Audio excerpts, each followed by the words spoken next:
Hello, dear viewers. Welcome to my channel. Here are the key highlights of today's news. And just like that, decades of economic integration ended. When President Trump doubled steel tariffs on Canada to 50%, he expected Ottawa to fold. Instead, Canada delivered a response Washington didn't see coming. Prime Minister Mark Carney didn't negotiate. He retaliated. On December 26, 2025, Canada imposed 25% global tariffs on steel derivative products, prefabricated buildings, bridges, fasteners, chains, wire fencing. Tariff rate quotas were slashed. Non-FTA countries dropped from 50% to 20% of 2024 import levels. Canada's counter tariffs on U.S. steel, aluminum, and automobiles remain in effect. Carney's message was direct. My government will keep our tariffs on until the Americans show us respect and make credible, reliable commitments to free and fair trade. This wasn't symbolic. It was structural. The impact hit Detroit within weeks. General Motors reported tariffs cost $1.1 billion in Q2 alone, with full-year projections reaching $4 to $5 billion.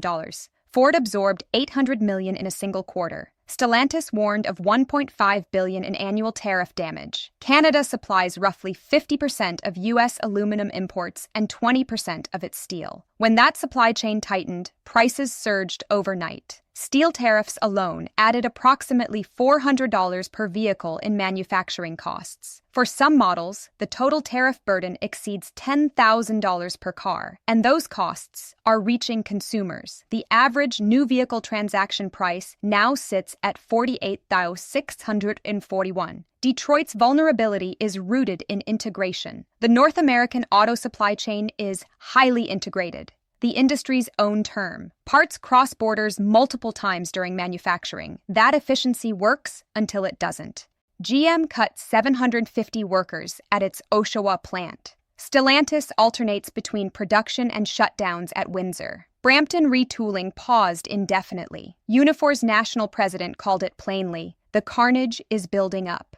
Smaller suppliers felt the shock first. Even brief steel interruptions shut down entire assembly lines. And this disruption arrived with no off-ramp in sight. Canada isn't playing defense anymore. It's repositioning. The December measures protect domestic steel producers by limiting foreign dumping. The remission orders that once gave U.S. steel access to Canadian manufacturing will expire January 31, 2026, except for auto and aerospace. Finance Minister François-Philippe Champagne framed it clearly. Canada's new economic plan is focused on resilience. We are transitioning from an economy dependent on a single trading partner to one that is resilient to global shocks. That's not rhetoric. That's policy. For American manufacturers, the path forward is unclear. Alternative suppliers can't scale overnight. Reshoring takes years, and every week of uncertainty delays investment decisions that won't reverse quickly. Behind closed doors, U.S. negotiators face a different Canada. The leverage they once assumed is weaker. Ottawa has demonstrated it will endure short-term tension to protect strategic industries, even if that tension reverberates through America's industrial core. This story is still unfolding, but the message has landed. Canada's refusal wasn't just a policy decision, it was a stress test. And that test exposed how a single move from Ottawa can ripple through North American industry overnight.